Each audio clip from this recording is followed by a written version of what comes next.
Okay, when you hear the name Friedrich Nietzsche, what instantly pops into your head? A super dark, brooding cynic?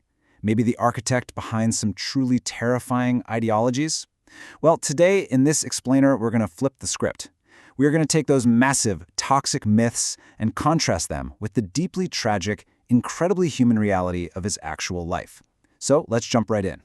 Right off the bat, God is dead and we killed him. This has got to be the most famous, and honestly, the most intensely misunderstood philosophical quote in human history. To really get it, you have to look at this allegorical story Nietzsche wrote in his book, Thus Spoke Zarathustra. Just picture this. This prophet, Zarathustra, spends years upon a mountain in total absolute solitude. Eventually, he decides to bring his wisdom down to the people. He walks into this bustling town market where a massive crowd is gathered, but they're just eagerly waiting to watch a clown perform. Instead of a clown, they get Zarathustra, who completely shocks them by yelling, "God is dead and we killed him." Now, he wasn't celebrating here. He was delivering a terrifying diagnosis to a society that was completely asleep at the wheel. You see, Zarathustra wasn't just being edgy or trying to ruin everyone's afternoon. He was pointing out that humanity had basically started using religion as an excuse for weakness and complacency. And without the absolute moral compass of God, humanity was suddenly staring into this terrifying, empty void. So Zarathustra introduces a solution, the Übermensch, or the Overman. Now, the Übermensch is this totally new kind of human being. It's someone who doesn't just rely on inherited dogmas, but actually overcomes their own societal conditioning to forge their own powerful, life-affirming values. It was meant to be this beautiful, inspiring replacement for our lost faith. But of course, that profound message got horribly, horribly twisted over the last century. And that brings us to the massive, toxic myths that most people associate with Nietzsche today. You've got the edgy, nihilistic atheist, the hateful misogynist who just despised women, and, most chillingly of all, the philosophical father of Nazism and the Aryan supremacy movement. I know you likely brought some of those exact preconceptions with you today, but I promise you, as we move forward, we are going to systematically dismantle every single one of those myths by looking at his true, heartbreaking history. Let's pivot sharply for a second and actually humanize the man behind the famous mustache. Nietzsche's early life was just a relentless cascade of profound tragedy. He wasn't some cold, unfeeling monster. He was a deeply sensitive, loving little kid who absolutely worshipped his father, who was a local pastor. But when he was just 4 years old, he had to watch his father die slowly from this agonizing brain disease. And the very next year, his younger brother dies suddenly. He was raised by the surviving women in his family and grew up highly religious, but at age 20, while he was studying at university, he completely lost his faith. And you have to understand, in 19th century Germany, losing your faith meant losing your entire community. It was a profoundly isolating, devastating loss. And sadly, that isolation only got deeper. 3, that is the exact number of times Nietzsche proposed marriage to a brilliant writer named Lou Andrea Salome. He was utterly captivated by her intellect, but man, he was painfully awkward. I mean, at one point, he literally had his friend propose to her on his behalf, and all 3 times she rejected him. This romantic devastation just compounded his already severe loneliness. So, desperate for some kind of connection, or maybe just wanting to feel numb, this historically solitary man visited brothels, where tragedy struck yet again. He contracted syphilis, an infection that would absolutely ravage his immune system for the rest of his life. There is this stark, honestly heartbreaking contrast between his powerful, aggressive philosophical writing and his frail physical reality. We always think of the Übermensch as this indestructible titan, right? But the reality of Nietzsche was daily, unrelenting physical agony.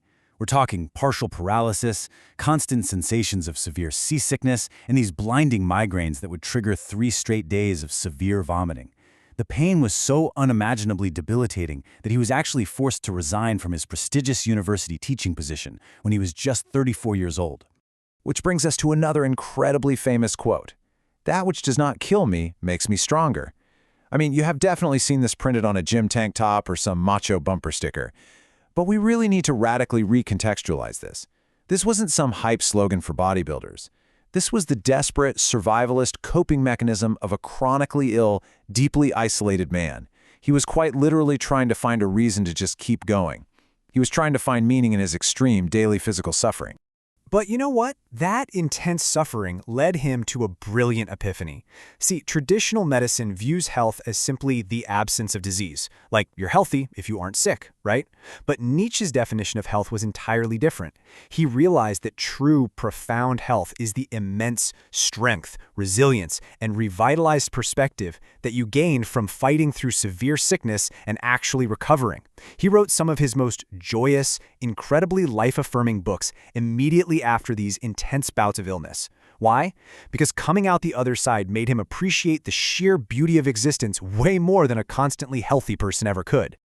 Okay, let's tackle another myth right now. The idea that he was this hateful misogynist. Now, did he write some contradictory and harsh things about gender? Yes, absolutely. But let's look at his actual actions. In 1874, while he was teaching at the University of Basel, there was a vote on whether to admit women. Nietzsche was one of only 4 faculty members who voted yes. On top of that, he actively supported and allied himself with Mulwida von Meisenberg, a really prominent feminist activist of the time. He even joined her in Italy to help with her cause. So his actual life actions heavily supported women's education, their independence, and their intellectual equality. But look, his fragile health eventually caught up to him in what is probably the most heartbreaking way imaginable. It's 1889 in the city of Turin. Nietzsche witnesses a man violently beating his horse with a whip right in the middle of the street. And this philosopher, the guy who wrote endlessly about overcoming weakness, he just bursts into tears. He runs into the street, throws his arms around the beaten animal's neck, and reportedly sobs, "I feel you." And then he just collapsed. He had suffered a complete mental breakdown, falling into a permanent vegetative state. He would never write or speak a coherent sentence again. And right here is where the story takes this incredibly sinister twist. While Nietzsche lay there incapacitated in bed, completely incapable of defending himself or his life's work, his sister, Elisabeth Forster Nietzsche, took total control of his estate. Now, here's what you need to know about Elisabeth. She was married to a rabid anti-Semite who had actually tried to start a pure Aryan colony in Paraguay, a colony that completely failed, by the way. Elisabeth, who fully shared those vile views, began to systematically alter, forge, and selectively edit her incapacitated brother's unpublished notes just to fit her own twisted political agenda. The damage she did to his legacy was just immense. Elisabeth literally handed her forged anti-Semitic version of his work directly to Adolf Hitler, turning the concept of the Übermensch into this blueprint for the Aryan Superman, and it stayed that way for decades. It wasn't until 1950 that a translator named Walter Kaufmann painstakingly went back, reviewed the original manuscripts, and finally uncovered the horrifying truth. He proved to the world that the real Nietzsche actively despised anti-Semites and fiercely rejected German nationalism. The entire Nazi association, it was completely fabricated by his sister after his mind was gone. So, the absolutely crucial point here is understanding what Nietzsche was actually advocating for before his voice was stolen from him. Embodying the true Übermensch is not about biological supremacy. Not at all. It's about spiritual freedom. It means bravely rejecting inherited societal norms that just don't serve you anymore. It means trusting your own instincts to create authentic, deeply personal values. And ultimately, it means embracing life with a child's wide-eyed wonder and curiosity, living fully and deeply right here in the material world we actually inhabit. At the absolute core of this untainted philosophy is something called amor fati, which translates to the love of fate. If you take away one thing from this explainer today, let it be this. Think about the man we just discussed. He endured unparalleled bad luck, the agonizing loss of his family, crippling daily illnesses, severe romantic rejection, and the ultimate betrayal of his life's work. Yet, somehow, he astonishingly created a philosophy built entirely on loving life. Amor fati doesn't just mean accepting the bad things that happen to you. It means enthusiastically embracing them, because the pain is just as essential to the beautiful tapestry of your existence as the joy. Which leaves us with this final, powerful question that Nietzsche himself asked: what makes a hero? His answer was this: to touch the highest degree of suffering simultaneously with the highest degree of hope. After exploring the true story of his life, man, it is hard not to be deeply moved by the triumph of his human spirit. He lived his philosophy to the absolute limit. So, the next time you face your own tragedy, ask yourself, are you just going to endure it, or will you find a way to love your fate? Thank you so much for learning with me today.